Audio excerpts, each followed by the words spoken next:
Carnival, which is our climax, was huge. It's bananas. There's a lot of pieces. There's a lot of stuff going on at that carnival. We have 5 locked-off cameras for this stunt. I'm used to doing things smaller and being like, okay, what's the sort of low-budget, nifty solution to doing this? But one of the producers told me, like, I don't usually say this, but you should go big. Fully locked up, everybody. Here we go. Pictures up. So, yeah, we went kind of big. Okay, so we're set. All right, and action.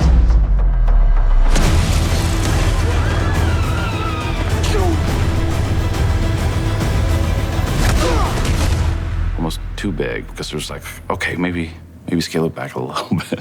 Throw him down. And then I make a really cool landing. That's the shot we're doing now, Right. yeah. So you land, and you were like, let's try That again. And then I start walking, I look over at Freddie like, huh? And he's like, no. Oh, come on, really? Yeah, and then he's like, look out. There's a tremendous amount of action that takes place within that carnival set. So it was really important having a guy like Kyle, with whom we had just worked on Aquaman, to be there to create these amazing action set pieces and to prepare the actors for the action that they were going to do and the stunts that they were going to do. Hilarious. Yeah, I think the carnival set's been nothing but a challenge. All right, let's take it up and we're going to shoot one. Everyone realised we needed something a little bit bigger than the original script intended, and it grew and grew. It literally doubled our wire work. Guys, I'm a superhero. Come on. We went from about 48 sort of wire gags throughout the film, and we suddenly developed 60 just at the carnival alone. Or try that again. 3, 2, 1, roll. Mark and Zach did the whole aerial battle in a controlled environment on a soundstage. One thing I learned is that the more spectacular something is on screen, the more boring it probably was to shoot. You know, like people flying, you know, they have to be rigged into these weird contraptions, and you have to rehearse and rehearse and rehearse. It pays off in the end. Oh, dear me. It's just a challenge to get there. In order to do mid-air fighting, they've developed this thing called a tuning fork, but it means you can rock backwards and forwards, side to side. You can barrel roll as well. Mark picks up choreography really quick. Well done, guys. I felt like my flipping was really nice. Yeah. Zach's the same. So when you have 2 committed actors like that, it's fantastic. Let's roll cameras, please. Here we go, guys. Ken Griffin's my fight choreographer, and his guys, they've really stepped up. Jen, we can do it just this side, right? Yeah. Boom, boom, boom. There we go. A lot of our guys have had to wear suits and big foam packs that wardrobe department on this made for us, just to give us a sense of area and space. And kill the little girl. Yeah, you're trying to fight back and twist your head around, because he's like, ugh. A big challenge was the sins. On the day, we had stunt guys in these weird suits holding on to them. But whenever sins interact with people, we had to basically make digidoubles of their bodies. Because just to make someone look like they're actually grabbing someone, you have to replace almost everything. I had this idea of Shazam flying towards a sin, but the sin turns to smoke, so he just goes straight through, and then the sin grabs him and throws him. You know, right from the start, I was like, oh yes, that's something that I want to do. There's a pantomime version of Zach inside the tuning fork rig being puppeteered by the stunt guys, going through all of those motions so that we can capture his physical performance as well as his facial performance. And then we marry that up with a CG creature. This show was tricky because you had the 7 sins, so you have a lot of different creatures. We have a 4-armed creature. So basically it's 2 of my guys, you know, and one fighting behind the other. So it works really well. But it was fun watching him deal with, you know, 2 pool noodles, 2 real hands, you know, one guy at the back, people spinning, and, you know, always leads to a bit of comedy relief.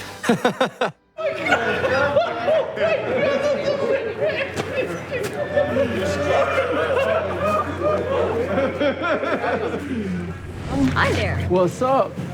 How are you? Yeah, I'm good. Ready for this? Oh, yeah. It's going to be fun, eh? The kids have been fantastic. We've had them on wires. They've up for anything. Harness feels comfy? We had Darla and Eugene being picked up. Let's just take him up, give him a little hang test so he can feel his harness. Going up. Yep, that's high enough. How's that feel? Good. Feel like good. the other day? Yeah. And they did a fantastic job. They really did.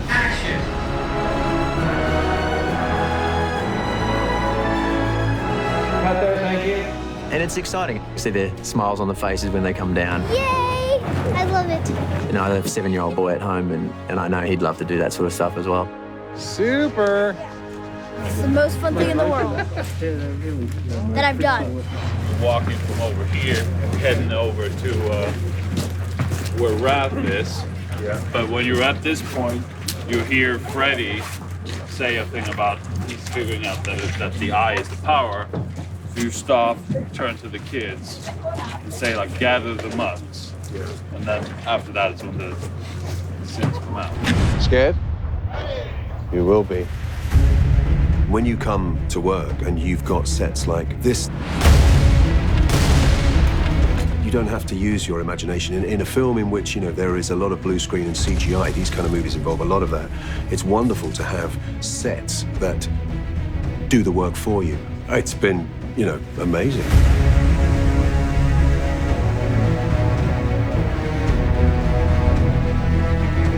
We rented all the rides, but then all the huts that are blown up are all made by us.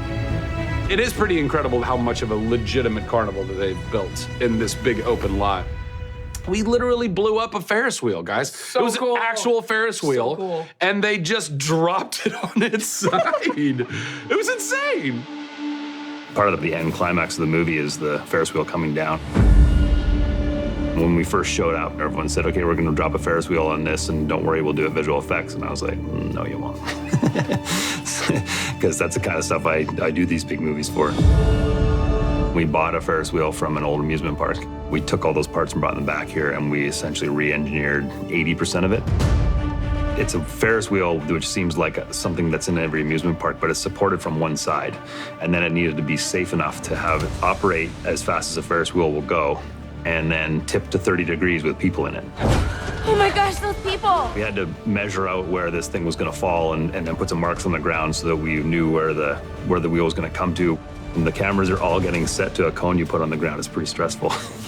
Trying to get a thing like that that's 60 feet tall, that is hinged on a pivot that actually releases halfway down, and then it starts pivoting from another axis, and whether or not it's gonna bounce a little bit or whether it's just gonna stop where it is. Trying to figure out exactly where that's gonna be, it was pretty fun. Action!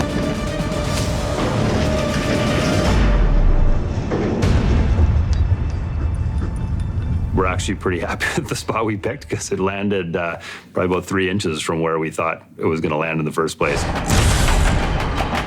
Even though we did all these big things, you know, destroy a big Ferris wheel, that's gonna be awesome. Yeah. The best part of making the carnival was just those emotional scenes because it's all about the performance. And action. Shazam!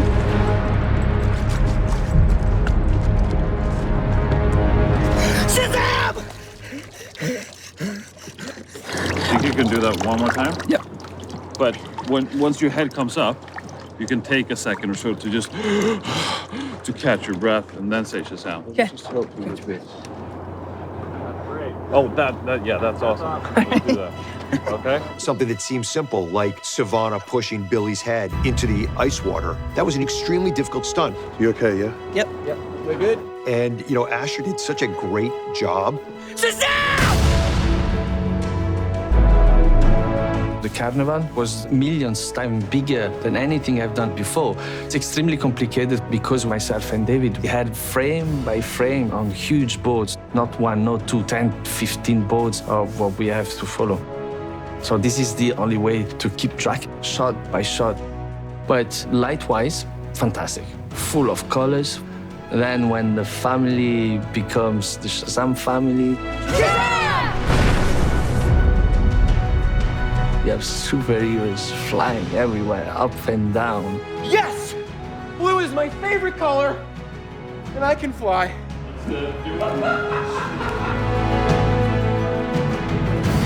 The whole film, we've sort of seen him fumble and try to understand what he's capable of and harness that power. If a superhero can't save his family, he's not much of a hero. And we get to a point now where he finally understands his powers and he's finally got control of them. Shazam! All right, this is it. Mano a mano. Away we go.